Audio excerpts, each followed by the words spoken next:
Olá, aqui é Eliezer Souza, seja bem-vindo ao meu canal e dando continuidade aqui ao estudo do livro O Silêncio de Adão, quero compartilhar hoje com você o capítulo 11.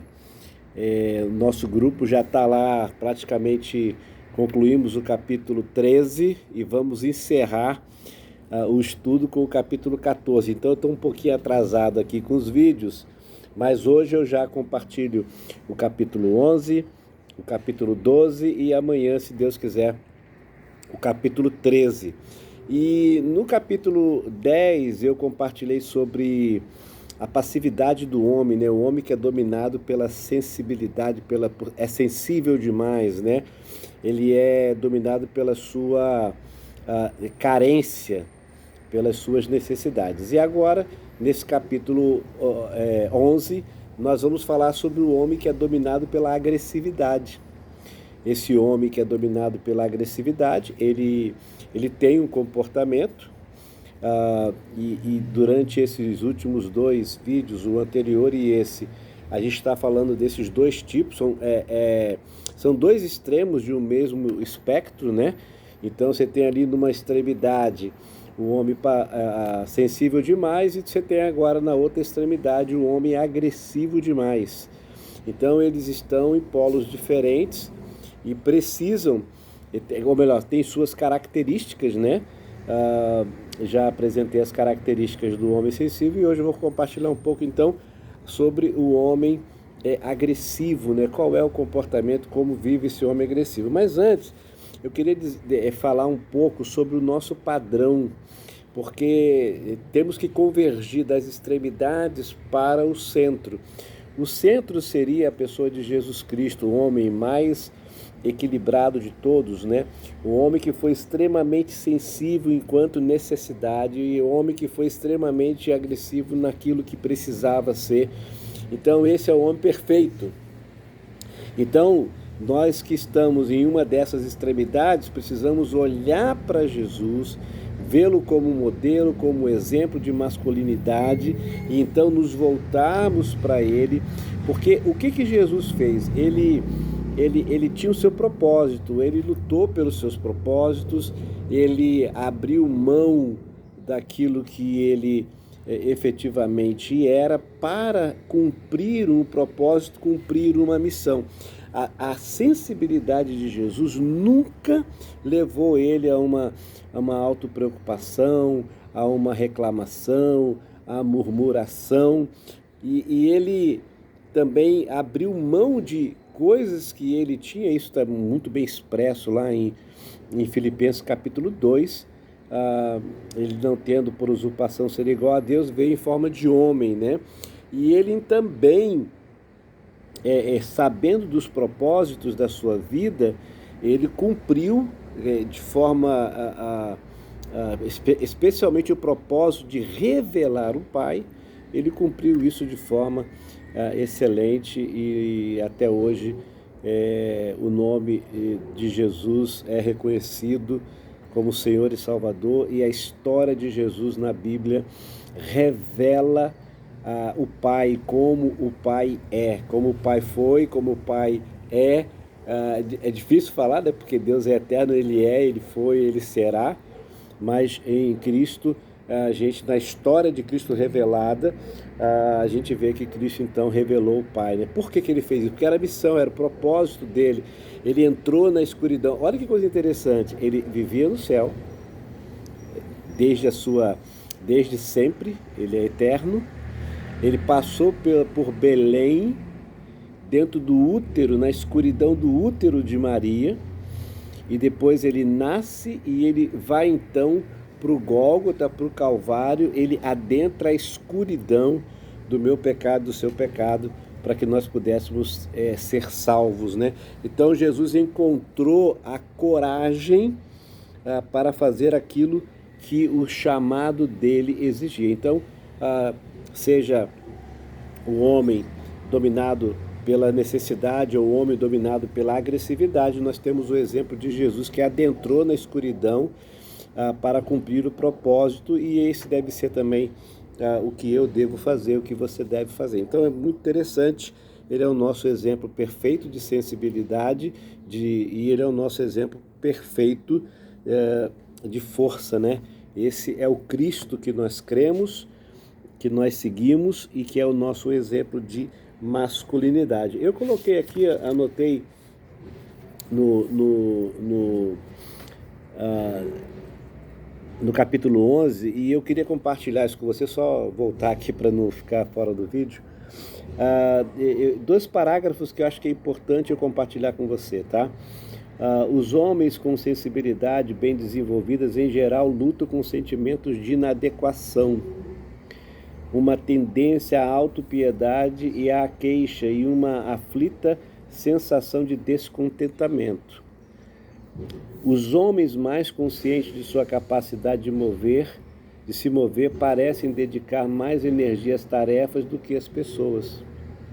Eles se tornam duros, distantes e emocionalmente embotados, protegidos por um verniz de convincente afabilidade. Então, a gente precisa considerar essas características, né?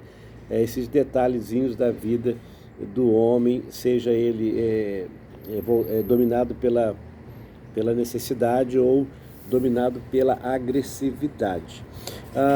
Uma outra coisa muito importante que a gente vê aqui no capítulo 11, dominado pela paixão da agressividade, os homens, os relacionamentos dos homens agressivos, né, frequentemente são superficiais, tá? Eles não conseguem aprofundar os seus relacionamentos. Pode até ser relacionamentos estáveis, mas é uma estabilidade curta, temporária, porque é frágil. Eles acreditam que não precisam de ninguém, que eles podem resolver tudo sozinhos, então eles não se aprofundam no relacionamento, né? Então isso acaba trazendo uma insatisfação tanto para ele quanto para aqueles com quem ele se relaciona. Homens agressivos destroem relacionamentos, diz o autor, danificam as pessoas que exigem que elas desempenhem sem prover nutrição real para as suas almas. Por que ele está falando isso, né? Porque normalmente líderes religiosos tendem, não são todos, tendem a ter esse padrão domínio da agressividade. Então, às vezes esperam, exigem que os outros façam algo, mas não os nutre para que possam, então, desenvolver aquilo que eles querem, né?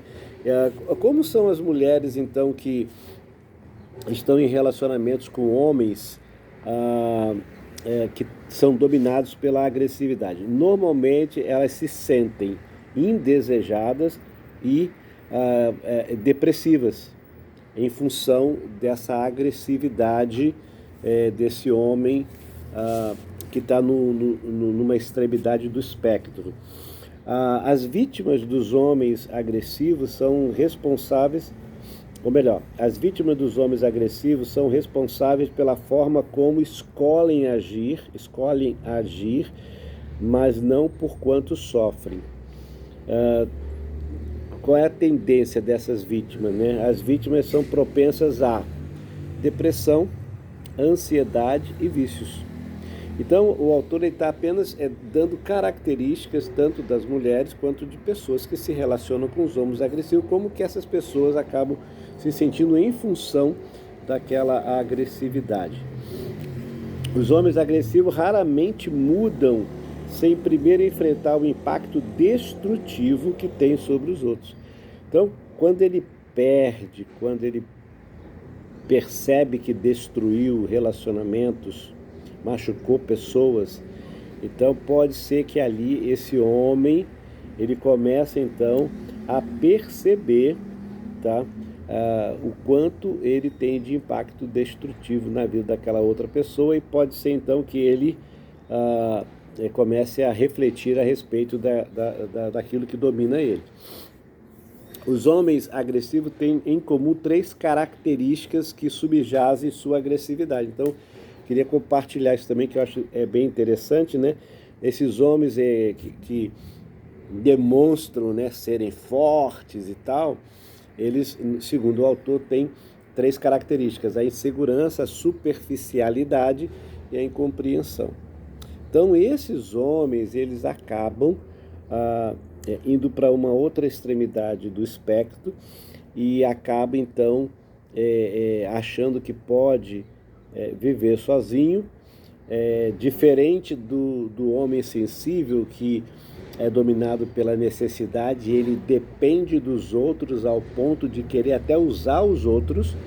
O homem que vive no padrão da agressividade, ele acredita que não precisa de ninguém, então ele acaba sendo insensível no relacionamento com essas pessoas, ou insensível, não, agressivo, né, no relacionamento com essas pessoas, porque ele acredita que não precisa dessas pessoas. Então, homens sensíveis demais, homens agressivos demais estão fora daquilo que Deus idealizou para mim e para você. E esses homens, eles não conseguem adentrar na escuridão, a trazer a ordem diante do caos, a trazer a beleza diante do caos e a aprofundar-se em relacionamentos como Deus quer que nós façamos. Então, nós precisamos voltar o nosso olhar para Jesus, porque verdadeiramente Jesus é o nosso padrão.